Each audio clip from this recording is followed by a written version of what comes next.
punya kekuatan, tapi nggak real. Semua orang kan punya kekuatan, tapi kalau ketika dihadapkan dengan realitas, mana kekuatannya? Buktikan Demokrat melorot terus suaranya. Zulfan Lindan menyebut Susilo Bambang Yudhoyono SBY tak punya kekuatan real karena kursi Partai Demokrat di DPR RI terus menurun. Logikanya sederhana, nyaris terlalu sederhana. Kekuatan politik diukur semata dari jumlah kursi, seolah-olah etika, kendali diri, dan pilihan untuk tidak menyalahgunakan kekuasaan adalah bentuk kelemahan. Mari kita uji asumsi itu pelan-pelan dengan fakta.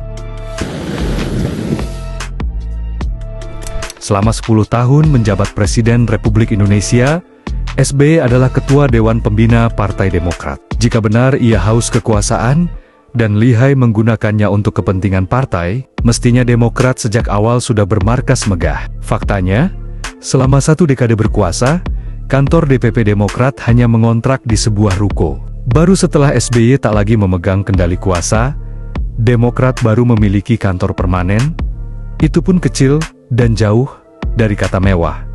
Ironis bukan? Seorang presiden 2 periode yang katanya kuat, tapi tak pernah menjadikan negara sebagai mesin properti partai.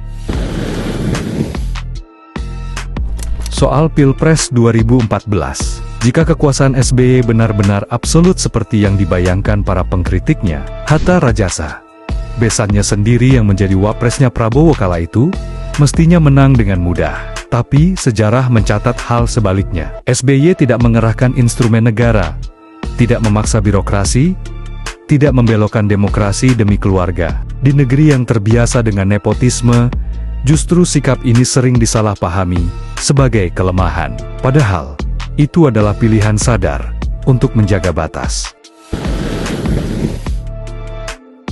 Pada Pilpres 2019, saat politik identitas menjadi komoditas elektoral yang menjanjikan, SBY justru menyurati Prabowo Subianto agar tidak mengeksploitasi isu identitas secara berlebihan. Dari Singapura dan tengah merawat Ibu Ani kala itu, SBY menyurati Prabowo Sandi untuk tidak memaksakan kampanye dengan muatan politik identitas yang berlebihan. Bayangkan, di tengah peluang elektoral yang menggiurkan, SBY memilih menjadi pengganggu pesta, mengingatkan soal persatuan dan dampak jangka panjang. Bagi sebagian orang, mungkin itu tindakan politisi naif. Tapi bagi yang paham sejarah bangsa, itu sikap negarawan.